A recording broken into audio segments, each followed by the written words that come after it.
Hello everyone, if you're trying to use your camera and it's not working, you keep getting this error 0xA00F4240, then you have come to the right place because in this video I'm gonna show you how easy it is to fix this annoying problem on your computer easily. So I'll show you 2 to 3 solutions of how you can fix it.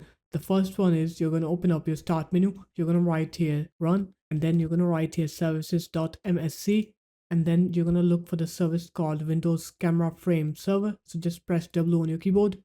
Here it is, Windows Camera Frame Server, and now you're going to right click on it, click properties, and you're going to make sure that this startup type is set to automatic and the service is running. So click start then. After that, you're going to do the same for Windows Image Acquisition. So just right click on it, click properties again, set the startup type to automatic, and then click start, and then click apply, okay, and then restart your computer. And once you're done with the restart, now you can go ahead and check your camera and see if it's running. If it's still not running, then the next thing you can do is you can open up your start menu. You're going to write here CMD, and then you're going to right click on it, click run as administrator. And then you're going to put both of these commands in.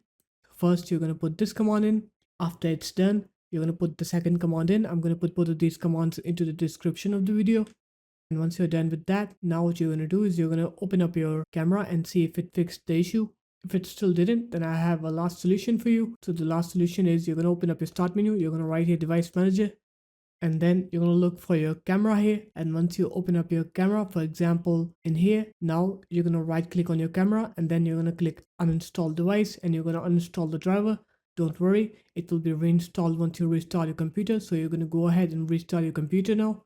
And once you're done with the restart, Windows should automatically reinstall your camera's driver. And now you can try to open up your camera and you'll see that it will most definitely work now. So there it is guys, that's how easy it was. If you guys found this video helpful, make sure to leave a like, comment and subscribe to the channel. And I will see you in my next video. Peace.